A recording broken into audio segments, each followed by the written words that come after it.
மொத்தம் பழனி ஆண்டவர் சன்னதியில் 6 கால பூஜை நடக்கும். 6 கால பூஜையில் முதல் வேடம் சன்னியாசி அலங்காரம், அதுக்கடுத்து வேடன், 3வது அலங்காரம் பாலசுப்ரமணியன், 4வது அலங்காரம் வைதீக கால அலங்காரம், 5வது ராஜ அலங்காரம், 6வது புஷ்ப அலங்காரம்.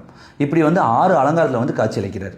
முதல் அலங்காரம் ஆண்டி அலங்காரம். அந்த ஆண்டி அலங்காரத்தை பார்த்தீங்கன்னா அனைத்து வழக்குகளையும் வெற்றி பெறுவீர்கள். 2வது வேடன் அலங்காரம். அந்த வேடன் அலங்காரத்தை பார்த்தீங்கன்னா பயம், எதிரிகள் தொல்லை இதெல்லாம் நீங்குன்றது ஐதீகம். 3வது அலங்காரம் அதாவது பாலசுப்ரமணி குழந்தை வடிவில் இருப்பார். அந்த குழந்தை வடிவில் அவரை பார்த்தீங்கன்னா குழந்தை வரம் கிடைக்கின்றது ஐதீகம்.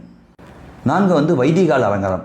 அந்த அலங்காரத்தை பார்த்தீங்கன்னா நோய், மனக்குழப்பங்கள் அனைத்தும் நீங்குன்றது வைதிகம்.